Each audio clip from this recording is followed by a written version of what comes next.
New this morning, New Orleans Inspector General Ed Quattro is sounding the alarm about the possibility of lead making its way into New Orleans' water system. That's after some water line repairs in recent months. Katie Steiner joins us now with more on the Inspector General's findings. Good morning. Good morning, guys. Yeah, this is pretty concerning for some people. Sure. The potential of having lead in the water. And the New Orleans Office of Inspector General is warning the public that there could be lead in our water, just depending on construction. The city is going to be fixing a lot of our streets and water lines, and while the city is doing that, it could make the risk of the lead getting in our water to skyrocket. So the Inspector General says that any amount of lead in our water is not safe. And according to the Inspector General's office, many older homes in New Orleans may have lead service lines bringing water to their house.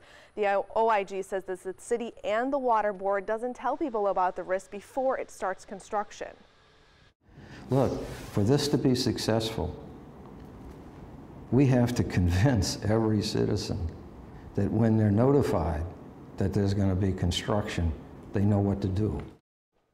Now, the Sewage and Water Board fired back at this report, saying that the water is safe to drink and that it does let people know if it finds a lead pipe in that neighborhood that they're working on. So here's what you can do if crews are working in your area. First, run the cold water at high flow at each faucet for at least 5 minutes, one at a time.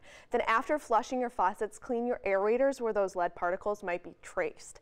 And just unscrew that, rinse it, and replace, and then you can continue flushing for a month. So I know it sounds very annoying to do all of that, but you just want to be safe than sorry. And really, this is especially if you have construction crews that are working in your area. So it's not for everybody in New Orleans, but if you do live in an older neighborhood of New Orleans, your risk is going to be a little bit higher. Makes sense. And this is something that you can do.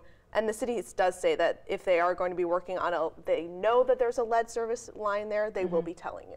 Gotcha. And I know a lot of people will be concerned, so it's good that you have some tips they can do to kind of take this under control for themselves. Yep, and there's going to be a lot more on our website as well. All right. Thank you, Katie. Great information. Thanks so much.